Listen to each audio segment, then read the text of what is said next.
I think a lot of us are looking for signs, not because we don't believe in ourselves, but because we've been told not to.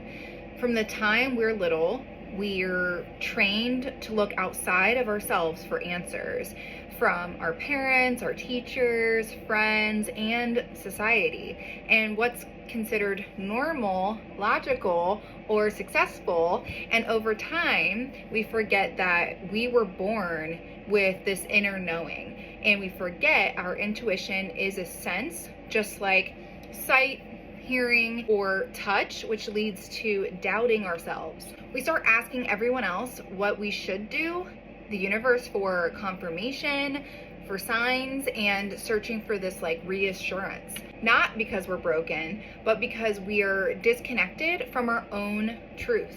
The most important relationship you're ever going to have in this lifetime is the one that you have with yourself. And when you disconnect from that relationship, from your truth, your knowing, that quiet pull inside of you, your mind steps in and tries to take over. And the mind is not bad, but the mind is fear-based. It is protective, it wants certainty, control, and proof. So when your intuition whispers, "This feels right," your mind might say, "That's completely unrealistic." When your soul says, "This path feels aligned," your mind might say, "That's not safe." When your heart says, "This isn't for me anymore," your mind might say, "You can't just change everything." And that's where the conflict starts, because intuition doesn't yell, demand, or pressure you.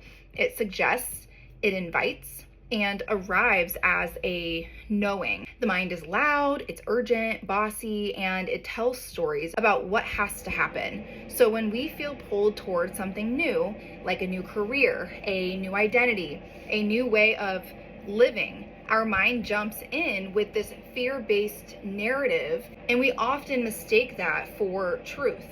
But it's not truth, it's fear. And fear isn't sacred. It's just trying to protect you. That's why one of the most important spiritual practices isn't necessarily meditation or tarot or even prayer. It's learning how to talk to yourself with love. Because when you notice a fearful thought, the goal isn't to shame it. The goal is to pause and say, "I hear you, but I'm choosing trust." You're not supposed to have all the answers right now. And that doesn't mean that you're lost. It means that you're on a journey. And journeys are meant to be walked, not necessarily solved. You are not here to figure out your entire life in one moment. You are here to experience, grow, learn, and unfold. Sometimes the most spiritual thing that you can say to yourself is, "I don't know yet," and that's okay.